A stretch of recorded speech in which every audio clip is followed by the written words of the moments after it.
Hello दोस्तों, दौड़वाड़ी में आपका स्वागत है। आज की इस वीडियो में हम बॉटनी की शुरुआत करेंगे। स्टूडेंट, इससे पहले बायोलॉजी की 17 वीडियो पढ़ चुकी हैं, जिसमें जंतु विज्ञान के सभी महत्वपूर्ण टॉपिक हो गए हैं। स्टूडेंट, बायोलॉजी में जंतु विज्ञान सबसे ज़्यादा महत्वपूर्ण होता है और यहीं से सबसे ज़्यादा क्वेश्चन पूछे जाते हैं। वनस्पति विज्ञान से 2-3 टॉपिक इंपॉर्टेंट है जहाँ से क्वेश्चन बनते हैं, तो हम उन्हीं 2-3 टॉपिक में से सबसे पहले टॉपिक को पढ़ेंगे। स्टूडेंट, तो सबसे पहले टॉपिक को हम स्टार्ट करते हैं पादप वर्गीकरण को। तो आइए दोस्तों, पादप वर्गीकरण को स्टार्ट करते हैं। पादप वर्गीकरण स्टूडेंट, इसको इंग्लिश में क्लासिफिकेशन ऑफ प्लांट्स कहते हैं। तो जैसा कि स्टूडेंट हम लोग पढ़े थे जंतु विज्ञान, तो जैसा कि स्टूडेंट जंतु विज्ञान को भी कई भाग में बांटा था। सबसे पहले कॉर्डेटा, नॉन कॉर्डेटा, उसके बाद में कॉर्डेटा को भी बांटा था, उसके बाद में फिर नॉन कॉर्डेटा को भी बांटा था। इसी प्रकार स्टूडेंट जो पादप वर्ग होता है, अर्थात जो पौधों का वर्ग होता है, उन सभी पौधों को कई प्रकार में बांटा जाता है और पौधों को कई प्रकार में जो बांटा जाता है उसी को पादप वर्गीकरण कहते हैं। तो आइए स्टूडेंट पादप के वर्गीकरण को पढ़ते हैं। पादप वर्गीकरण स्टूडेंट, पादप वर्गीकरण को मुख्य रूप से 2 भागों में बांटते हैं। सबसे पहला होता है अपुष्पोभिद, जिसको स्टूडेंट बीज रहित कहते हैं। नंबर 2 होता है पुष्पोभिद, इसको स्टूडेंट बीज सहित कहते हैं। इसका मतलब क्या होता है? इसका मतलब होता है स्टूडेंट जो पुष्पोभिद में जो पेड़ पौधे आते हैं उनमें स्टूडेंट बीज होते हैं। जो अपुष्पोभिद होते हैं, जो स्टूडेंट अपुष्पोभिद में पेड़ पौधे आते हैं, उनमें स्टूडेंट बीज नहीं पाए जाते हैं। स्टूडेंट अपुष्पोभिद को इंग्लिश में क्रिप्टोगैमस कहते हैं, पुष्पोभिद को फेनोरोगैमस कहते हैं। तो स्टूडेंट कभी कभी हिंदी में ही फेनोरोगैमस या क्रिप्टोगैमस लिख के दे देता है एग्जाम में, तो इस चीज़ को अच्छे से याद रखना है। तो स्टूडेंट सबसे पहले अपुष्पोभिद को कितने भागों में बांटा गया है? अपुष्पोभिद को 3 भागों में बांटा जाता है। Number 1 Thallophyta, number 2 Bryophyta, number 3 Pteridophyta. Student पुष्पोभिद भी 2 भागों में बांटा जाता है।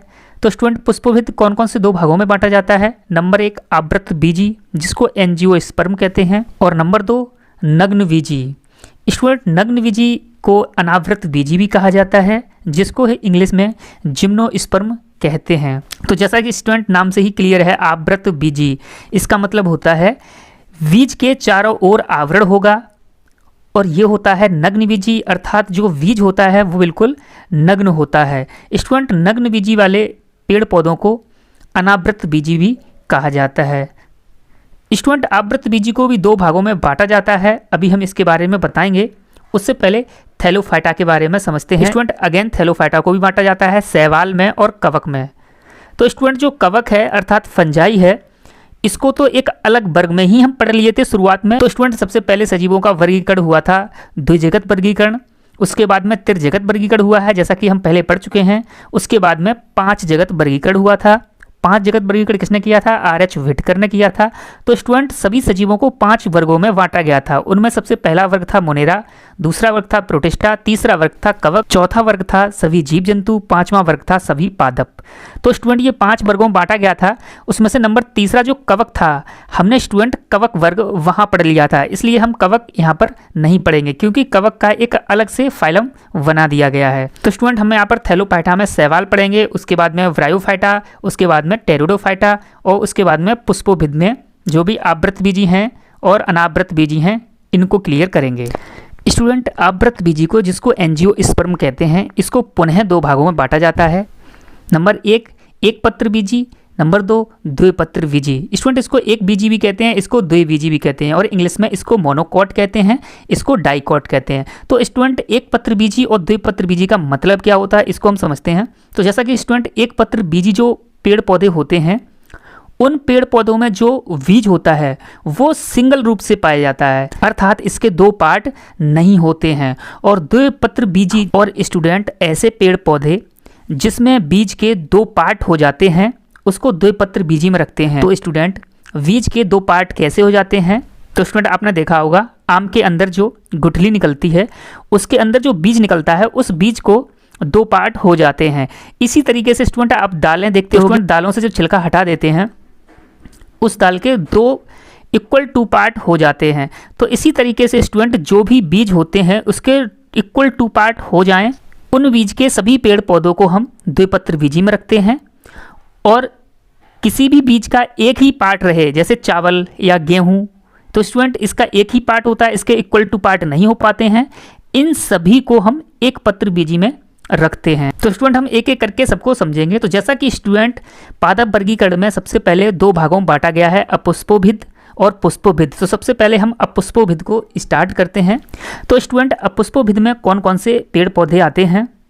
तो स्टूडेंट जिनमें नो फ्लावर नो सीड, इसका मतलब स्टूडेंट ये होता है कि ऐसे पेड़ पौधे जिनमें कोई फ्लावर नहीं आता हो और इसमें कोई भी बीज नहीं आता हो, ऐसे सभी पेड़ पौधों को हम किस में रखते हैं?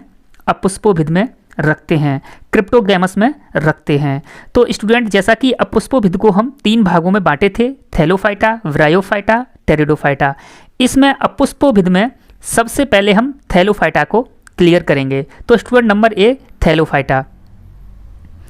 इनमें जड़ तना पत्ती की पहचान नहीं कर सकते। जी हाँ दोस्तों, ये स्टूडेंट बहुत छोटे पादप होते हैं, इनमें हम जड़ तना और पत्तियों की पहचान नहीं कर सकते हैं, अर्थात शरीर शुकाय होता है। जी हाँ दोस्तों, जिसमें हम जड़ तना पत्तियों की पहचान नहीं कर सकते हैं उनके शरीर को हम शुकाय कहते हैं, इंग्लिश में थैलस कहते हैं। इनमें संयोजी ऊतक नहीं होते हैं। स्टूडेंट ये संयोजी ऊतक क्या होते हैं? तो जैसा कि आपको पता होगा पेड़ पौधों में नलिकाएं होती हैं। स्टूडेंट जाइलम का कार्य क्या होता है? जाइलम का कार्य होता है जड़ से पानी को पत्तियों तक पहुंचाना, जाइलम का कार्य होता है। और फ्लोएम नलिका का क्या कार्य होता है? फ्लोएम नलिका का कार्य होता है पत्तियों द्वारा जो भोजन बनाया जाता है वो पेड़ के सभी भागों तक पहुंचाना, फ्लोएम का कार्य होता है। तो स्टूडेंट जो जल ले जाता है उसे जाइलम कहते हैं और जो फूड लाता है उसे फ्लोएम कहते हैं। इस तरीके से आप लोग याद भी रख सकते हैं। स्टूडेंट जाइलम और फ्लोएम नलिका को ही संयोजी ऊतक कहते हैं। तो जैसा कि स्टूडेंट हम मानव रक्त पढ़े थे और मानव रक्त में हमने बताया था ब्लड जो होता है वो भी संयोजी ऊतक होता है। संयोजी ऊतक का मतलब क्या होता है? संयोजी ऊतक का मतलब होता है स्टूडेंट वह चीज जो पूरी बॉडी को जोड़ती हो। तो जैसा कि स्टूडेंट जीव जंतुओं में जो रक्त होता है वो संयोजी ऊतक होता है और पेड़ पौधों में जाइलम और फ्लोएम जो होते हैं वो संयोजी ऊतक होते हैं। यह है सबसे बड़ा समूह है वनस्पति जगत का। जी हाँ दोस्तों, यहाँ से क्वेश्चन बनता है वनस्पति जगत का सबसे बड़ा समूह कौन सा होता है? तो थैलोफाइटा सबसे बड़ा समूह होता है। थैलोफाइटा को भी भागों में बांटा जाता है, सवाल को पढ़ेंगे। तो जैसा कि स्टूडेंट पादप वर्गीकरण में हम अपुष्पोभिद को पढ़ रहे थे, अपुष्पोभिद को तीन भागों में बांटा गया है, थैलोफाइटा, ब्रायोफाइटा और टेरिडोफाइटा। इसमें स्टूडेंट हम सबसे पहले थैलोफाइटा को पढ़ रहे थे। थैलोफाइटा में सबसे प्रमुख वर्ग शैवालों का होता है जिसको एल्गी कहते हैं।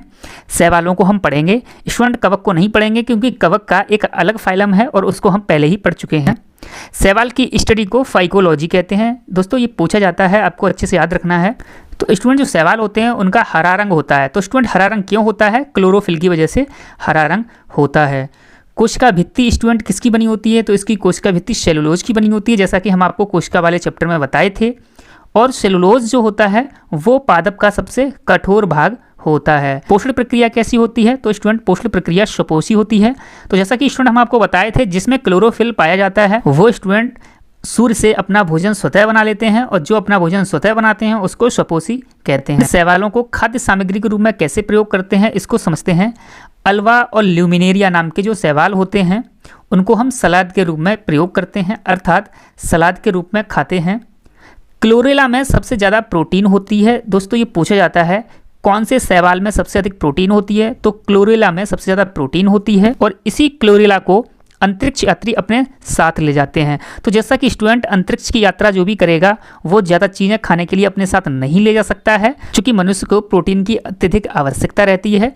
इसलिए क्लोरेला को वो अपने साथ पानी में डाल के ले जाते हैं और उस क्लोरेला को थोड़ा थोड़ा करके खाते रहते हैं और वो पानी में पड़ा रहता है, इसलिए वो बढ़ता भी रहता है।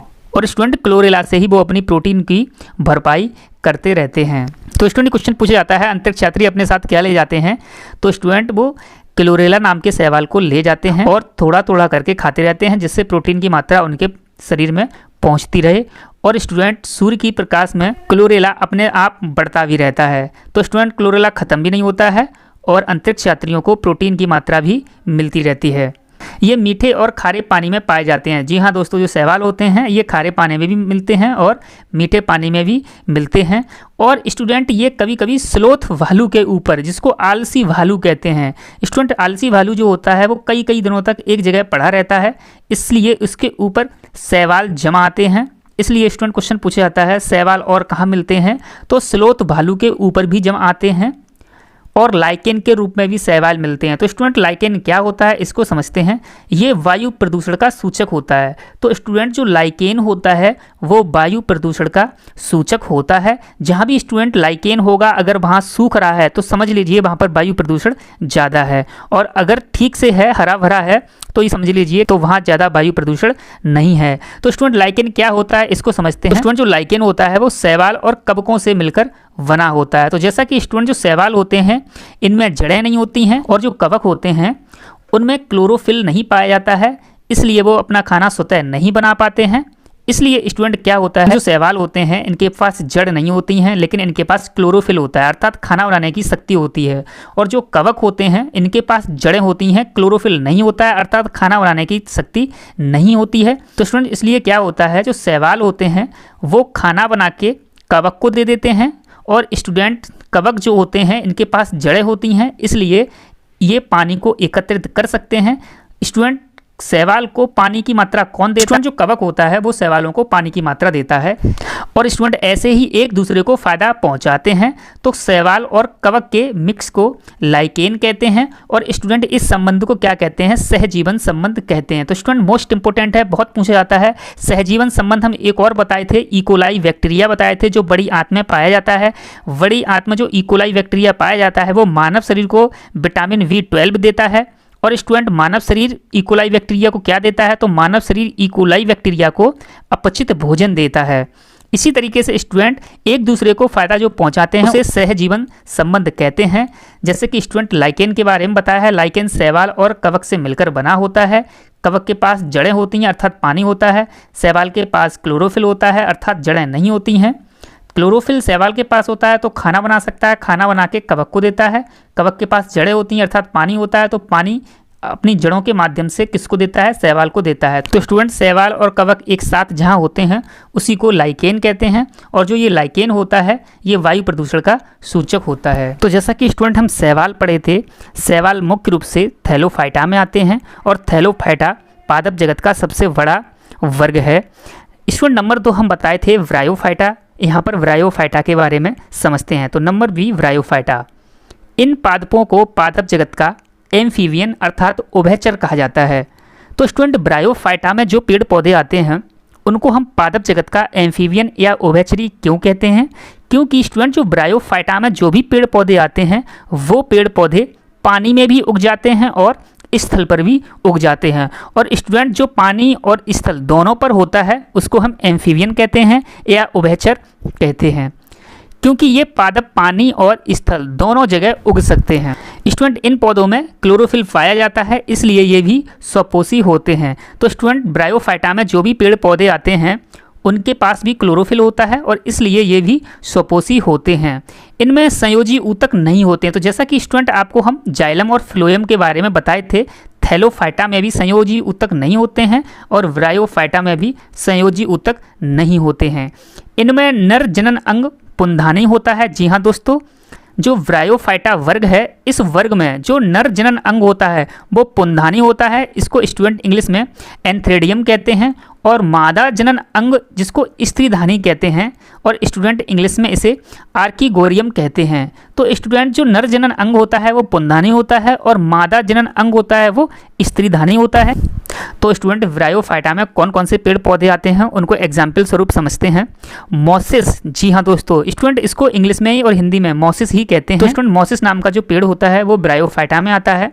लीवर वर्ड्स नाम का जो पेड़ होता है वो ब्रायोफाइटा में आता है। आउसोनिया नाम का जो पेड़ होता है वो ब्रायोफाइटा में आता है। जुप्सिस नाम का जो पेड़ होता है वो ब्रायोफाइटा में आता है। तो स्टूडेंट ये कुछ एग्जाम्पल हैं ब्रायोफाइटा के। स्टूडेंट अगर पूछा जाए ब्रायोफाइटा में सबसे लंबा पौधा कौन सा होता है, तो स्टूडेंट डाउसोनिया नाम का जो पेड़ होता है, तो स्टूडेंट डाउसोनिया नाम का जो पेड़ होता है ये सबसे लंबा होता है, 3 से 6 सेंटीमीटर तक ऊंचा होता है। और जुप्सिस नाम का जो पेड़ और जुप्सिस नाम का जो पौधा होता है वो सबसे छोटा होता है, 5 मिलीमीटर का होता है। तो स्टूडेंट ये सिर्फ ब्रायोफाइटा की बात कर रहे हैं।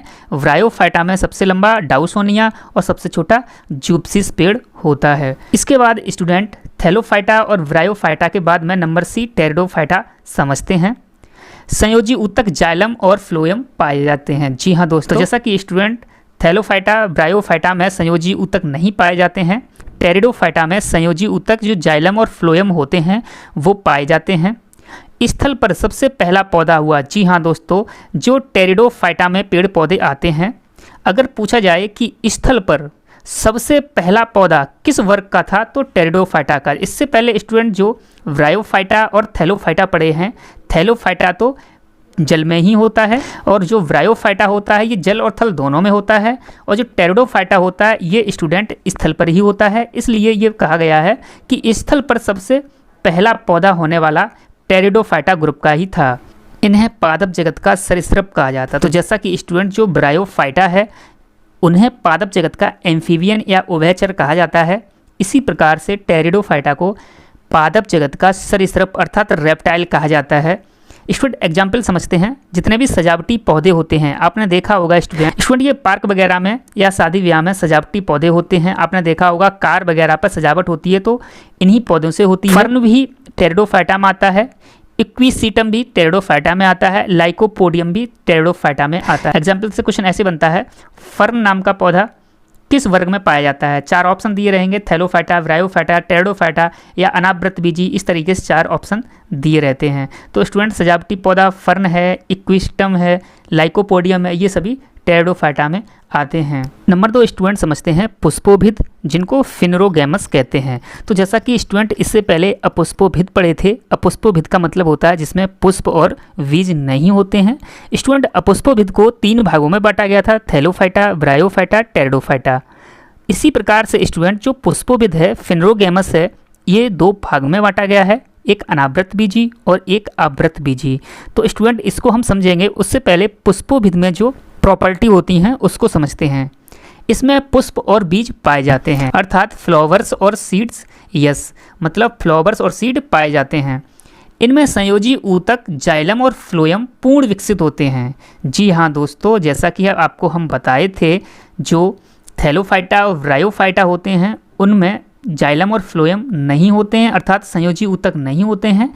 टेरिडोफाइटा में संयोजी ऊतक होते हैं लेकिन पूर्ण विकसित नहीं होते हैं। स्टूडेंट पादपों का जो पुष्पोभिद संघ है, इनमें जाइलम और फ्लोएम पूर्ण विकसित होते हैं। तो जैसा कि पुष्पोभिद को 2 भागों में बांटा गया है, उनमें सबसे पहले हम अनावृत बीजी को समझते हैं, जिसको जिम्नोस्पर्म कहते हैं। स्टूडेंट इसको अच्छे से याद रखना है, कभी कभी क्या होता है कि अनावृत बीजी हिंदी में ना लिख के हिंदी में भी जिम्नोस्पर्म लिख देता है, तो इसको अच्छे से याद रखना है। अनावृत बीजी को ही इंग्लिश में जिम्नोस्पर्म कहते हैं। तो स्टूडेंट अनावृत बीजी को समझते हैं। फादर ऑफ जिम्नोलॉजी, जी हाँ दोस्तों, जिम्नोलॉजी का जनक किसे कहते हैं? चैम्बरलिन को कहते हैं। इंडियन फादर ऑफ जिम्नोलॉजी मतलब जिम्नोलॉजी का भारतीय पिता किसे कहते हैं? तो पीडी डोगरा नाम के एक साइंटिस्ट हैं, उन्हें भारतीय जिम्नोलॉजी का पिता कहा जाता है। तो जैसा कि स्टूडेंट नाम है अनावृत बीजी या नग्न बीजी, इसका मतलब होता है कि जो बीज होता है वो बिल्कुल नग्न रहता है अनावृत बीजी में। इनमें अंडाशय, अंडाशय को स्टूडेंट इंग्लिश में ओवरी कहते हैं, अनुपस्थित रहता है। जी हाँ दोस्तों, इसमें जो ओवरी रहता है अर्थात जो फीमेल वाला पार्ट होता है ओवरी, वो अनुपस्थित रहता है, इसलिए इसमें फल नहीं बन पाता है। तो स्टूडेंट हम आगे बताएंगे आपको इसके बारे में। जो फीमेल पार्ट होता है ओवरी, और ओवरी में क्या होता है? ओवरी में अंडाणु होते हैं। तो जो ओवरी होता है, ओवरी से फल बना करता है, और ओवरी के अंदर जो अंडाणु होते हैं उन अंडाणुओं से बीज बना करता है, बीजांड, जिसको इंग्लिश में ओव्यूल कहते हैं। और स्टूडेंट इसको बीजांड को हम अंडाणु भी कहते हैं।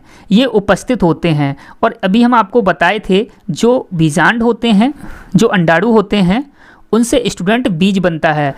तो स्टूडेंट जो अनावृत बीजी में पेड़ पौधे होते हैं उनमें बीज तो पाया जाता है लेकिन बाहर फल नहीं होता है।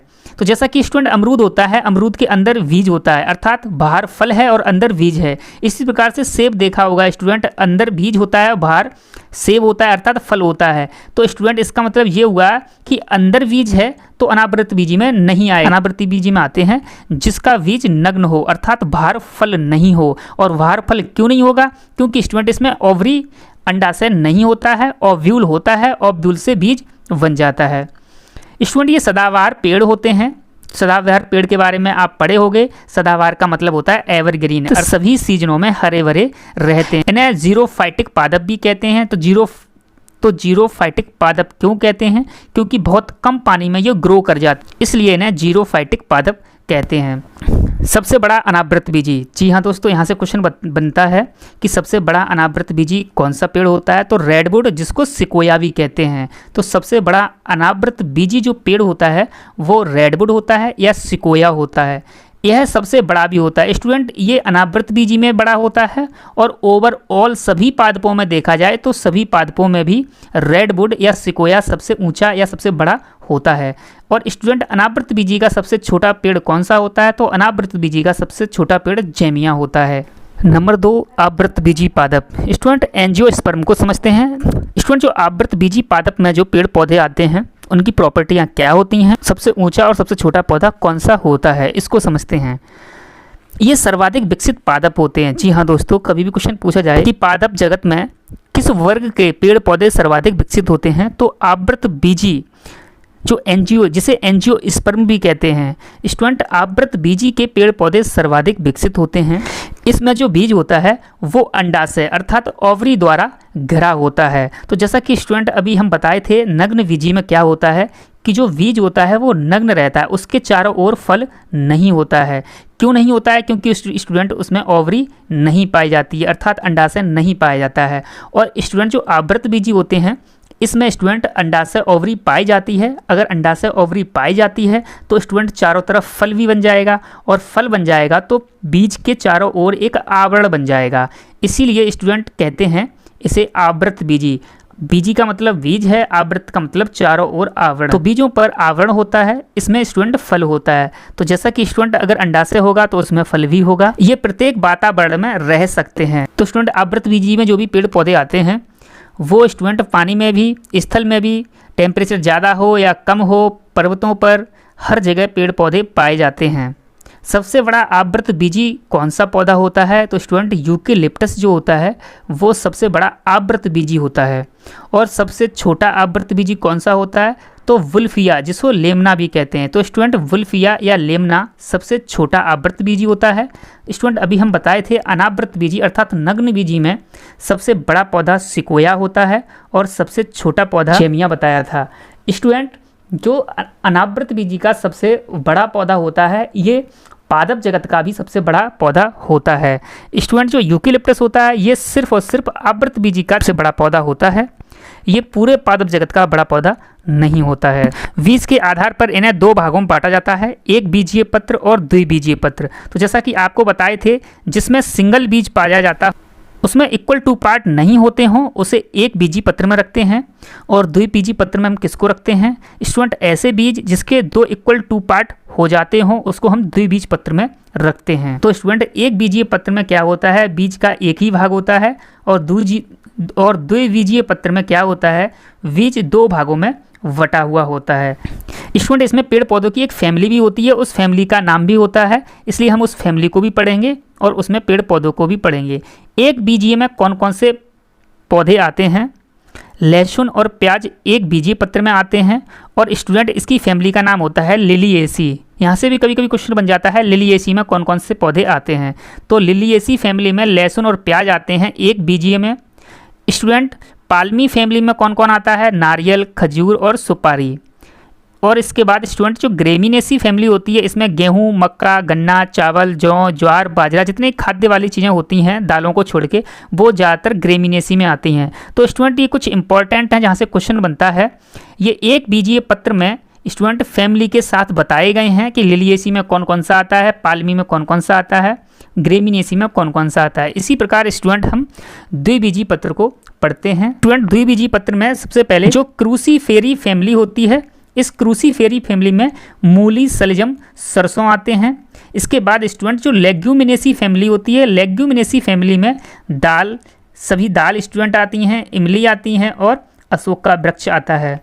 इसके बाद स्टूडेंट जो रोटेसी वर्ग होता है, इस रोटेसी वर्ग में संतरा, मौसमी और नींबू, जितने खट्टे वाले फल होते हैं वो सभी रोटेसी वाली फैमिली में आते हैं।